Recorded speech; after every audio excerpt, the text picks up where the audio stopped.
What's up, everybody? This is Damron with Trash Ass Gamers, and we're playing Elder Scrolls Online, bringing you the veteran Hellrah Citadel trial, obviously on veteran difficulty. If you haven't seen any of our gods before, I'll keep this as a complete playthrough, so you'll see the entirety of the trial. And we'll fast forward through the ad portions of the trial to make the video a little bit shorter. When we split up from the top and the bottom portion of Hellrah, I will cut that portion of the video so I can show you both sides of the trial and the bosses relative to that area. We won't talk too much about the ad pools unless there's something, I think that can be helpful. We'll talk a little bit about the lore of Hellrah as we're moving forward. And the first thing you want to take note is this is post Wrathstone update, so we'll definitely show you exactly how this trial was supposed to be done. You can no longer skip the top portion of this trial. You can no longer hold the first boss on the rock.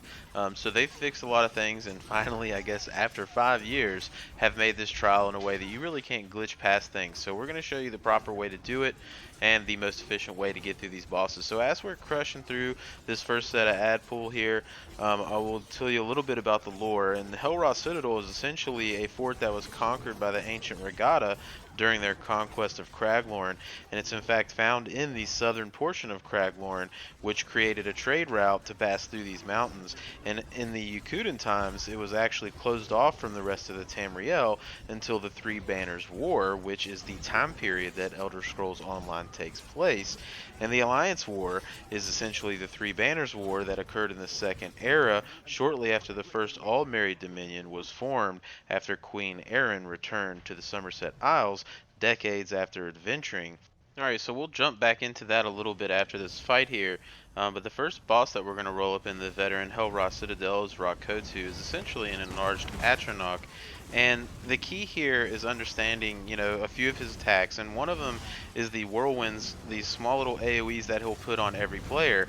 And essentially when he puts that onto you, if you move, it will essentially generate another whirlwind AoE to spawn off of you, aka it will split that AoE. So essentially if everyone is moving around, you're constantly going to be splitting those AoEs, and there's going to be a lot of them, and they're going to cause a lot of damage. A way to mitigate that and to prevent that from happening is not moving. And so what you want to do is you want to have your main tank, hold on to Kotu, have him face the gate, and then everyone else is going to kind of stand behind him. That's going to allow you to avoid his conical attack that you'll see him do here and there. But essentially everyone else needs to soft stack, and what that means is we're not standing too close to each other, but we're also not standing really far away from each other to avoid group heals that the healers are giving us. Also, mitigating damage is really going to help if your healers are using things like barrier, because he's going to be doing quite a lot of damage to everyone with the whirlwind, with his attack when he's basically sending the 6 swords out, the 6 sword assault, which you're seeing, in which the swords are kind of thrown in all directions. That's going to do damage to you, and that's really not going to be avoidable. You really need to rely on your healers and also rely on your other players to not move when that AoE, so you can see it right there on my feet. Again, set your AoEs to bright pink, whatever color you want. Generally the default color is kind of hard to see. Your off tank, there's going to be some ads that spawn into the fight. We like to pull them to the side, as you can see here, and just let some AoEs kind of take care of them as the fight's happening. Another method is if your group has really good DPS, you can just pull those ads onto the boss and let your AoEs kill them. Nonetheless, whatever strategy you use, they will eventually die from AoEs. Don't focus your attention too much on them if you're the DPS players. Now, if you are the DPS players, another thing that's going to help you is running any skills that are going to mitigate AoE damage, because the thing that's going to do a lot of damage are these whirlwind attacks. People are most likely going to move, they're going to freak out, and the AoEs will split off and generate more AoEs than you really want. If you have 2 of those on your feet, that's a lot of damage to withstand. But again, if you're moving around, it's going to make it worse for everybody. But here I am, I'm running Deadly Cloak that reduces AoE damage, so things like that are going to help you reduce that AoE. And then when you enter into his execute phase, he's going to be doing this spinning attack that kind of creates an ongoing basically high damage spinning attack that he does, and you're going to see him start doing that right here. The thing you need to note about him is that he has a huge hitbox. Alright, so now our tank is going to pull him over there, and you actually see I'm still this far away. I can actually still hit him pretty efficiently. I'll move a little bit closer so my melees can hit him, but just note that that hitbox on Kotu is much larger than you actually think. Don't think you need to get within that large spinning AoE attack. If you're inside that circle, I promise you that you will die if you are a DPS player. So stay back, trust your healers, trust your tank to hold him. Now in this situation, the side ads should already be down. So if anything were to happen to the main tank, side tank grab aggro and have a DPS pick up your main tank, or just side tank the rest of the fight.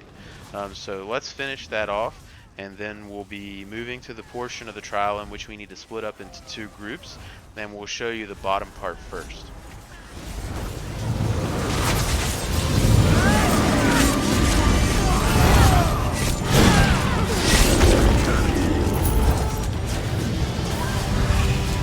Alright, so after that we're going to need to split into 2 groups. Obviously you're going to have a tank on both sides, a healer on both sides, and then 4 DPS on both sides.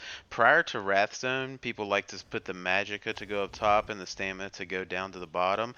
But with the updates that happened, honestly it doesn't matter, and I'll show you why on the top. It's not super important that you have Magicka characters up top that have range interrupt abilities, and we'll talk about that when we do the top. We'll do the bottom first, a nice little trick if you just want to run in and hide in front of the gate, and essentially what we're doing is waiting for the people on top to pull the switch. You can actually avoid these ad pulls. Not that the ad pulls are particularly difficult, but it's just kind of annoying to continuously fight these ad pulls as opposed to just kind of hanging out and waiting for your homeboys up top to open the gates. So we're going to eventually proceed into the next section on the bottom. We're going to kill some of the ads, and we'll start talking once we get to the boss.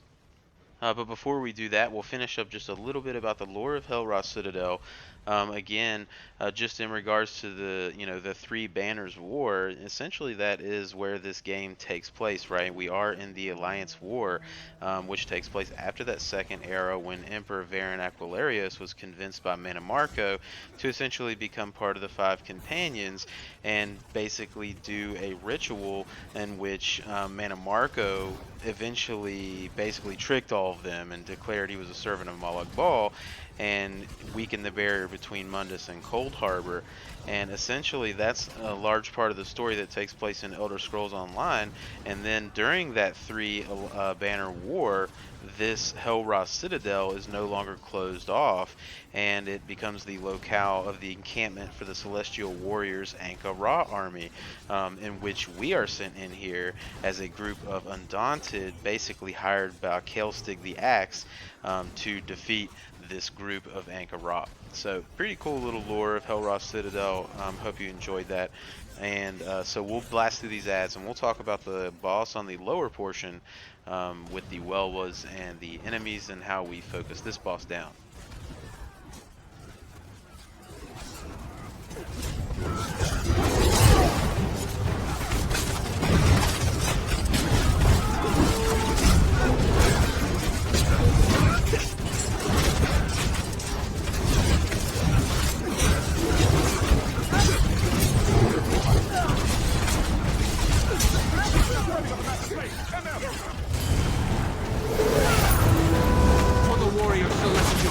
Alright, so here we go on the very bottom. We're going to be fighting the first or the second boss, but the boss on the bottom, which is Yokeda Rok'dun. I'm not even sure that I'm pronouncing that right, but anyway, the main thing about this fight is honestly, one, it's not that difficult. What you want your tank to do is make sure the tank is holding on to the Welwas, and after a period of time the Welwas are going to enrage, and all your DPS and everybody else don't focus on the Welwas.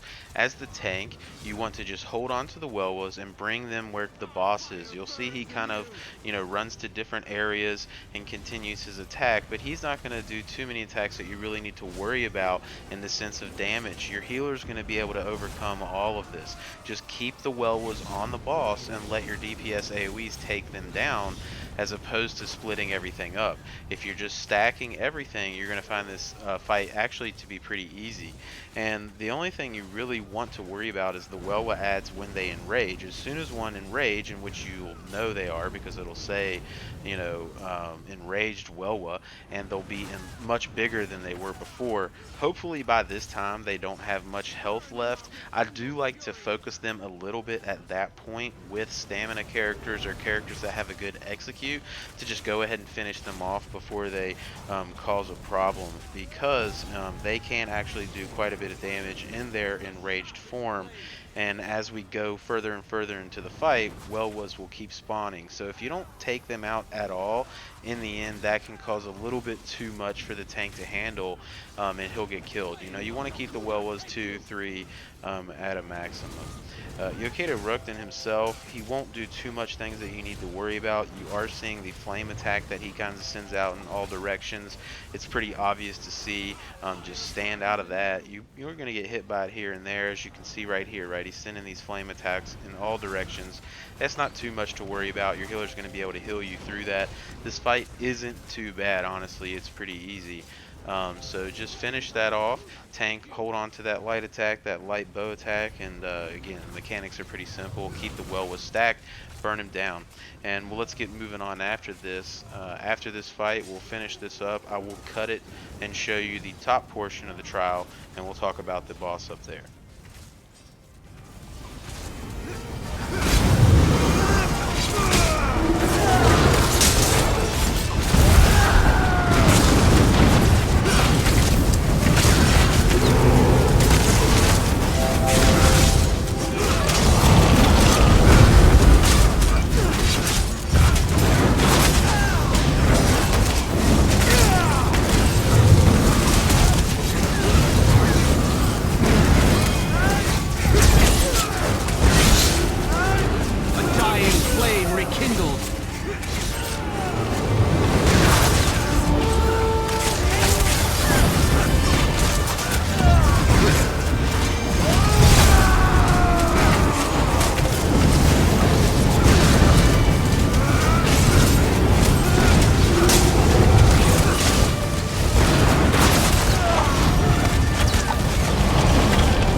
Alright, so here we go. We'll come back to this horn in a little bit, but let's split off to talk about the top.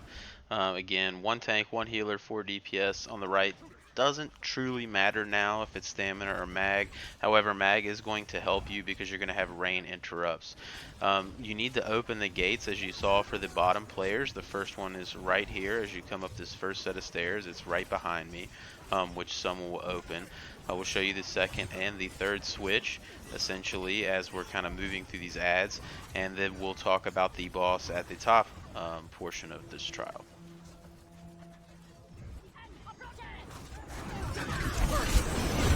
So the second switch needed for the people downstairs, you can see right here on the middle of this bridge, which we just flipped.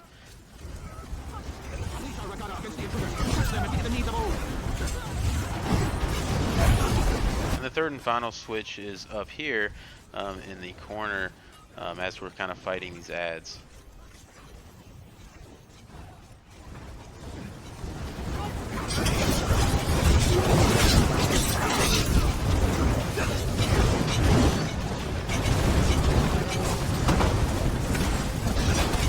And then while you're up here, be sure to destroy all these catapults. It will make the players on the bottom have an easier time not having to avoid the damage from these catapults. They are shooting down to the area where they're fighting their boss. So be sure to go ahead and destroy all those.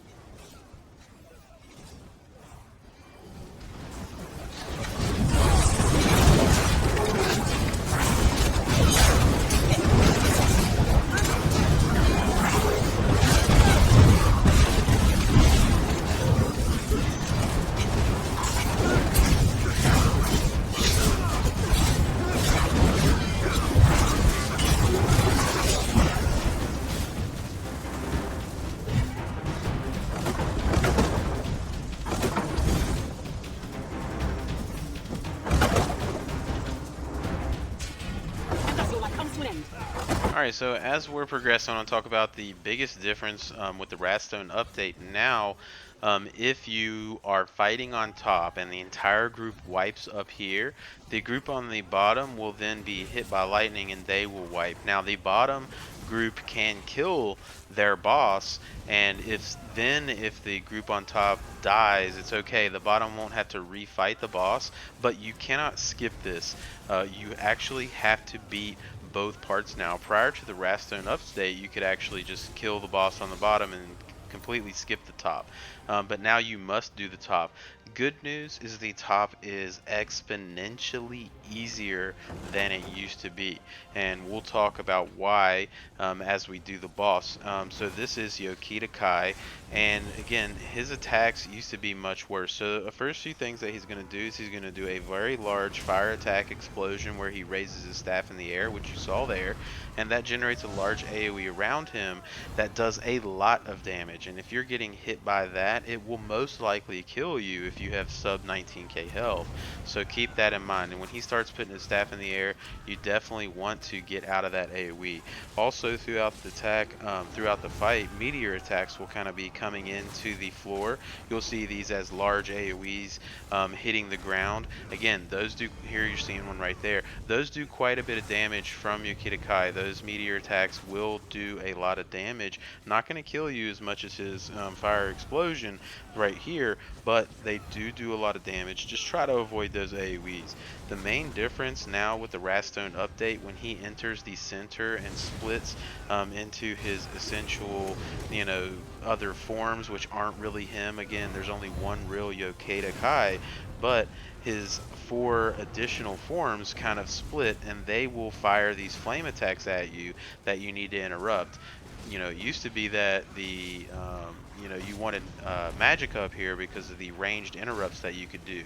But the difference now is as soon as they do that attack that needs to be interrupted, if you bash them, anything you do to interrupt them, and they will disappear. They're completely gone from the fight. So you don't need to dissipate their health. You don't need to continuously interrupt them throughout the fight. It only takes one interrupt of each split form and they disappear. So it's extraordinarily easier to finish this fight off. Again, only one of these forms is the true boss, but as you'll see, here you go. Boom. As soon as I interrupt him, they disappear, right? So that's much, much easier. So as soon as they form, a good way to kind of go about it is to assign sort of an area of the room to each player and say, okay, you're going to focus on the top right or bottom right or however you want to designate areas.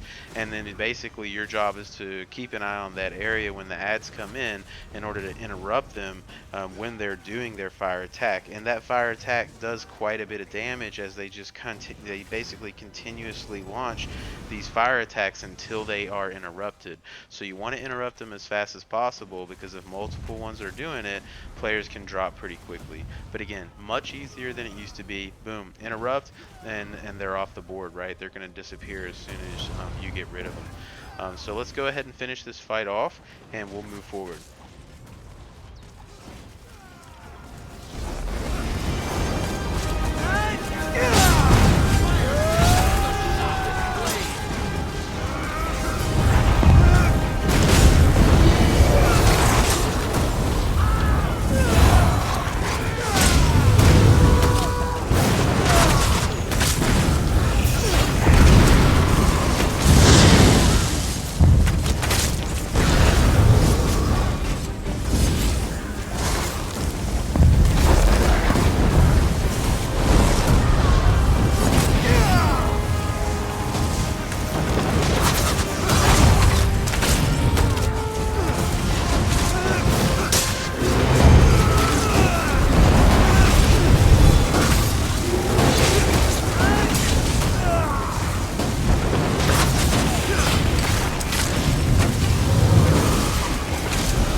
Alright, so here we go. We're back to the same place where, both teams are going to meet up.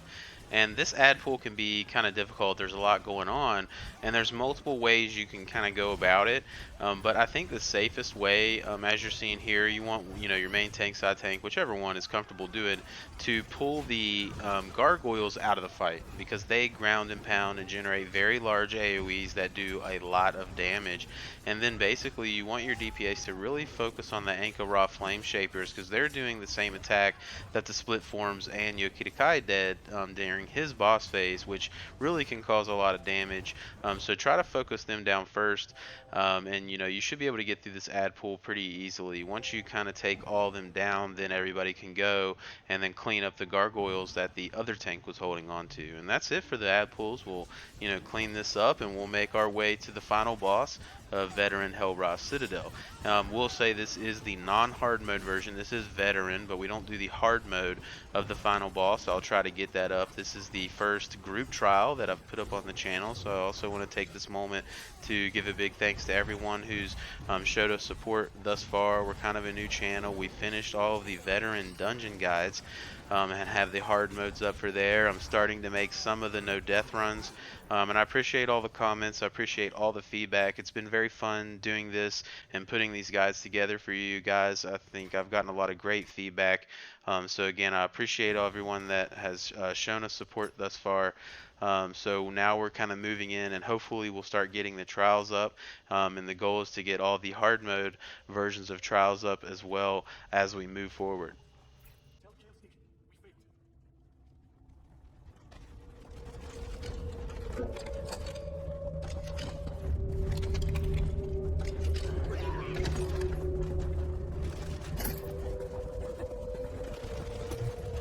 mortals have come far, but only Ansei of first rank are allowed in this chamber.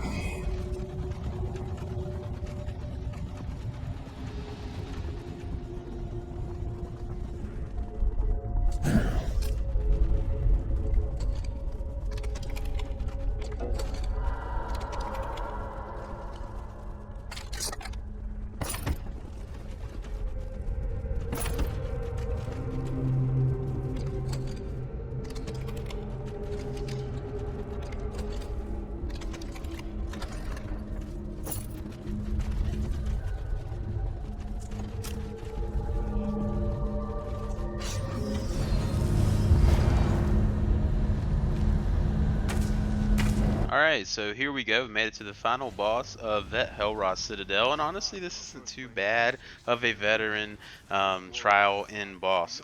The warrior, he's got a decent amount of health, around 69 million health, but there's a few strategies we'll talk about his attacks, but overall really not too bad. Main tank's going to want to tank the warrior onto that center kind of pedestal there, and then everyone else can especially for the first 65% of this fight, you can hard stack right behind him. He's not going to really cause any attacks that you really need to worry about. The statue forms around the room throughout the fight will become live, and they'll enter the fight as adds. This is where you want your off tank to go ahead and grab them and bring them into the AoEs of all the AoEs that are being tossed down on the main boss. Again, focus all your attention on the main boss, let your AoEs take care of all the adds that are going to come into the fight, and they're really not going to give you too much of a problem. Couple attacks that the warrior's going to do. One, you just saw right there is his jumping attack. You'll see that as a large AoE, and he will jump to that area and do a decent amount of damage. It's not going to kill you, but it will knock you down, do a decent amount of damage. It's best just to get out of it, but if you get hit by it, you probably won't die. The other attack that you're seeing him do is his shield attack, which will essentially be a straight line of damage that you'll see in a direction in which he throws his shield, and that will do damage as it goes out. Again, right here you're going to see that it does damage. His shield goes out and comes back. That will also knock you down, and if you have low health, that can actually certainly kill you. But other than those two things, everybody else other than the tank doesn't have too much to worry about. The tank, he does have a pretty heavy attack, but as long as you're blocking and holding on to the aggro, trust your healers and your resistances, you should be okay. He doesn't do too much damage in the first 65% portion of this fight. Now, after we get through the first 65% and he starts doing his Starfall attack, we'll come back in, we'll chime in, and we'll talk about the things that happened during that fight. So let's go ahead and burn him down a little bit until we get to Starfall.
Alright, so we're entering the final portion of this fight under 35%, which is kind of a special attack that is, specific to this end boss, the Shi High Storm. And what he's going to do is he's going to kind of blow out parts of the wall of this arena that you're fighting him in, and he's going to be doing an attack called Starfall. And the Starfall will generally put a lightning AoE around each player. It's going to knock us all down, you're going to see when he kind of explodes. and that's going to essentially do damage to each player. And you need to soft stack, aka don't be close to any other player, because you're not going to have to worry too much as long as that damage is not overlapping with another player, so you're not taking double the damage. So here we go. Everybody has their AoE around themselves. You just want to block through that and allow your healers to heal you. It doesn't take that long. It's about 4 seconds or so, but that can certainly do quite a bit of damage. One, if you're not blocking, and two, you're not getting heals. A barrier ultimate can also be helpful there. You know, a healer or anybody can really be running it and kind of cast that right as that attack takes place. He does a few additional attacks in this execute phase that you need to be aware of. One of them is his cleave. He's going to do that immediately after every starfall attack, which is a lot of damage that will actually happen all around him, and that will most likely kill you if you're a DPS or a healer. Even the tank, you can get, you can back up there if you need to, if you're having a hard time surviving that attack. But certainly that cleave does a lot of damage, and he'll say also, the death of 1,000 cuts or something like that. And that when you know he's really coming with that cleave attack, go ahead and back off. Don't even stand behind him. Again, if you're directly behind him, that's going to hurt you as well. He's still going to be doing his jump attack.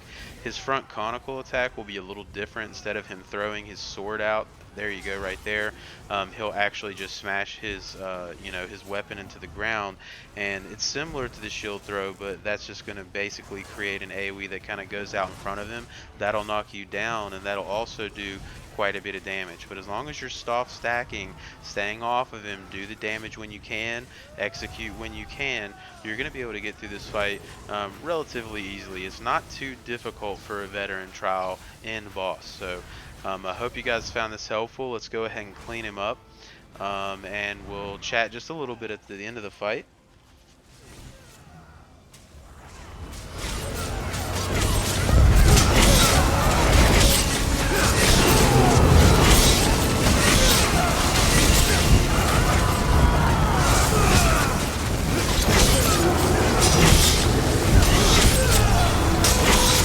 Where there's a rain of swords.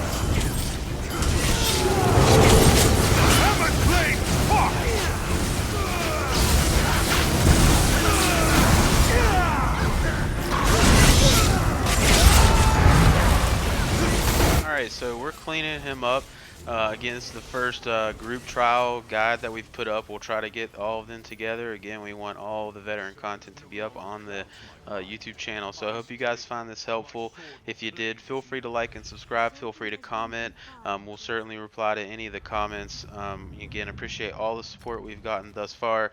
I hope you guys enjoyed it, and hopefully we'll see you out in Elder Scrolls.